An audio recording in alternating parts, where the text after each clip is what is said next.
दोस्तों, रात के वक्त आसमान में देखने पर हमें चांद और अनगिनत तारे दिखाई पड़ते हैं।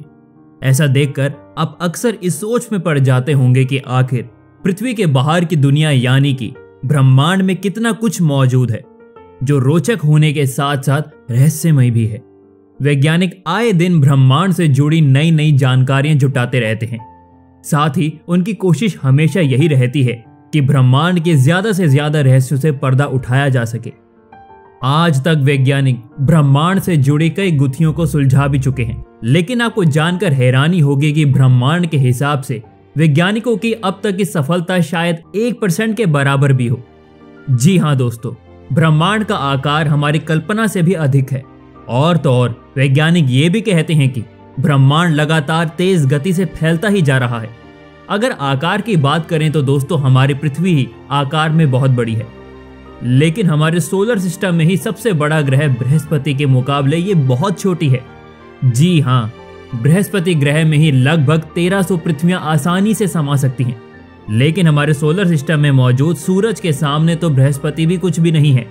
सूरज में तकरीबन 1000 बृहस्पति ग्रह आसानी से फिट हो सकते हैं। आप अंदाजा लगा सकते हैं कि हमारे सोलर सिस्टम में ही हमारी ग्रह पृथ्वी आकार के मामले में किस स्तर पर है। लेकिन दोस्तों, क्या हो अगर कोई इन ग्रहों से आकार की तुलना के बदले इसकी तुलना हम इंसानों से करें? बिल्कुल, ये सवाल एकदम बेवकूफों जैसा है, क्योंकि कहाँ इतने बड़े बड़े ग्रह और कहाँ हम इंसान। हम इंसान तो ब्रह्मांड के इन ग्रहों के सामने चींटी के समान भी नहीं है। लेकिन दोस्तों, अगर हम इंसानों की तुलना ब्रह्मांड के ऑब्जेक्ट्स के आकार से ना करके ब्रह्मांड की शक्तियों से करें तो क्या होगा? अगर मैं ये कहूं कि हम इंसान ब्रह्मांड की शक्तियों को अपने अंदर समेटे हुए हैं, तो आप इस पर क्या कहेंगे? जाहिर सी बात है कि इस बात पर यकीन करना मुश्किल है, लेकिन दोस्तों ये बात काफी हद तक सच भी है।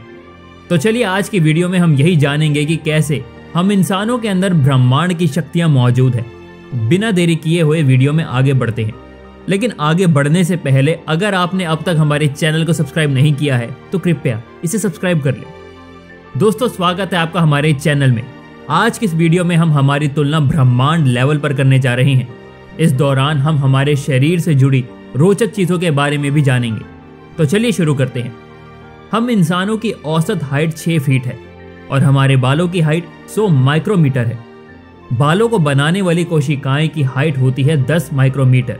और अगर बात करें हमारे शरीर के सभी कोशिकाओं की संख्या की, तो इसकी संख्या 37 अरब है।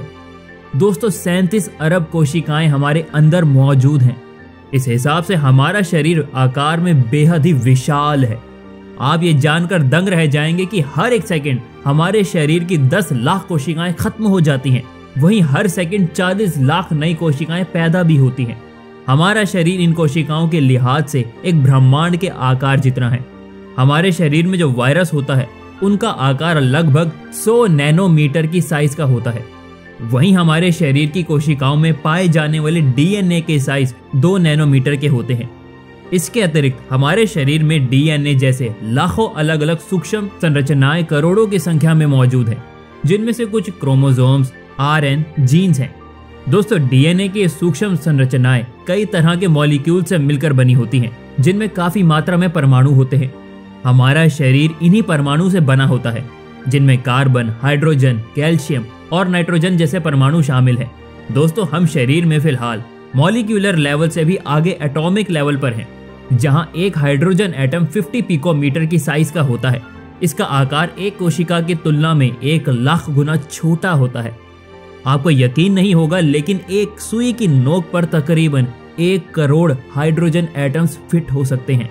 दोस्तों, हमारे शरीर में हर सेकंड अरबों प्रोसेसेस चल रही हैं, जिसके तहत हमारे शरीर के भीतर अरबों एटॉमिक बॉन्ड टूट रही हैं और फिर उसी से एनर्जी रिलीज हो रही है। अब यहाँ से आगे बढ़ने पर हम प्रोटॉन और न्यूट्रॉन से मिलकर बने परमाणु के केंद्र न्यूक्लियस पर पहुंच चुके हैं। दोस्तों, न्यूक्लियस का आकार अति सूक्ष्म होता है। ये एटम की तुलना में 1 लाख गुना छोटा होता है। इसके आकार को फेमोमीटर में मापा जाता है। इसके बाद का लेवल क्वांटम लेवल है। क्वांटम दुनिया में न्यूक्लियस से भी 1000 गुना छोटा होता है इलेक्ट्रॉन। और अगर इलेक्ट्रॉन के आकार की तुलना हमारे शरीर से की जाए, तो आप यूं समझ लीजिए कि अगर इलेक्ट्रॉन एक इंसान है तो हम मिल्की वे गैलेक्सी है। आप अंदाजा लगा सकते हैं कि हमारे शरीर में मौजूद इलेक्ट्रॉन का आकार कितना सूक्ष्म है। लेकिन दोस्तों हमारे खुद के भीतर जाने का ये सफर यहीं पर नहीं थमता है, क्योंकि क्वांटम दुनिया के आगे भी हमारे शरीर में मौजूद होते हैं क्वार्क्स। आकार में इलेक्ट्रॉन से 10 गुना छोटे होते हैं और इसके आगे का सफर ठीक वैसा ही है जैसा ब्रह्मांड के मामले में ऑब्जर्वेबल यूनिवर्स के आगे का, यानी कि इसके आगे का लेवल भी अभी वैज्ञानिकों को नहीं पता है। यूनिवर्स के मामले में वैज्ञानिकों का मानना है हो सकता है कि पूरा यूनिवर्स स्ट्रिंग से बना हो, और अगर उनका मानना सही है तो दोस्तों आप कल्पना भी नहीं कर सकते कि एक स्ट्रिंग का आकार कितना सूक्ष्म हो सकता है।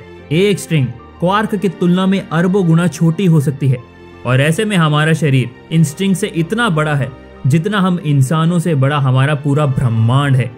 यानी कि इन स्ट्रिंग्स की तुलना में हमारा शरीर ही एक ब्रह्मांड जितना बड़ा है। दोस्तों हमारे शरीर के अंदर करोड़ों चीजें मौजूद हैं। हमारे अंदर जो बैक्टीरिया पाए जाते हैं उनकी संख्या ही हमारे अंदर मौजूद सभी कोशिकाओं से ज्यादा है।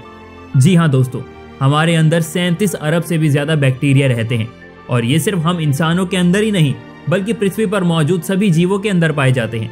एक चींटे के अंदर ही लगभग लाखों की संख्या में बैक्टीरिया होते हैं। दोस्तों ब्रह्मांड चाहे जितना बड़ा क्यों ना हो, लेकिन हम इंसान भी अपनी बुद्धि के बूते निरंतर इसके नए नए रहस्यों को जानने की कोशिश में लगे हुए हैं। जिस तरह से ब्रह्मांड लगातार फैल रहा है, ठीक उसी तरह से हम भी ब्रह्मांड में उसके तह में जाने की कोशिश में लगे हुए हैं। ये आप अच्छी तरह से जानते हैं कि हम इंसानों का विकास किस तरह से और किस तेजी के साथ हुआ है।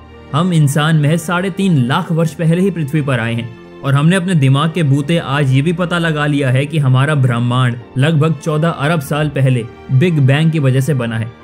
आज हम इंसान धीरे धीरे अपनी ताकत से वाकिफ हो रहे हैं। हमारे अंदर और कितनी ताकतें छुपी हैं इसका अंदाजा हमें खुद भी नहीं पता। हम लगातार पावरफुल मशीन्स बना रहे हैं। स्पेस में हमने कई तरह के मिशंस को अंजाम दे दिया है। मंगल और चांद के बाद अब हम सूरज के बारे में भी जानने की कोशिश में लगे हुए हैं। वैज्ञानिकों के अनुसार ब्रह्मांड में टाइप 1, टाइप 2 और टाइप 3 सिविलाइजेशन हो सकती है। हालांकि उस हिसाब से अभी हम टाइप 1 सिविलाइजेशन भी नहीं है, लेकिन जिस हिसाब से हम तरक्की कर रहे हैं उस हिसाब से जल्द ही हम पूरी पृथ्वी की ऊर्जा का इस्तेमाल कर टाइप 1 सिविलाइजेशन बन सकते हैं। दोस्तों जिस हिसाब से हमारे वैज्ञानिक ब्रह्मांड में नए नए ग्रहों की खोज कर रहे हैं, उस हिसाब से शायद जल्दी हम एलियन सभ्यता का भी पता चल जाए। तो दोस्तों आज की वीडियो में हमने अपनी तुलना ब्रह्मांड से की, और हमने ये पाया कि भले ही ब्रह्मांड हमसे काफी बड़ा क्यों ना हो, लेकिन हम इंसान आकार में छोटे होकर भी ताकत के मामले में काफी आगे हैं। हमें पूरा यकीन है कि हम ब्रह्मांड के बारे में और भी बहुत कुछ जानेंगे। तो फिलहाल आज की वीडियो में इतना ही। मिलते हैं अगली वीडियो के साथ, तब तक के लिए धन्यवाद।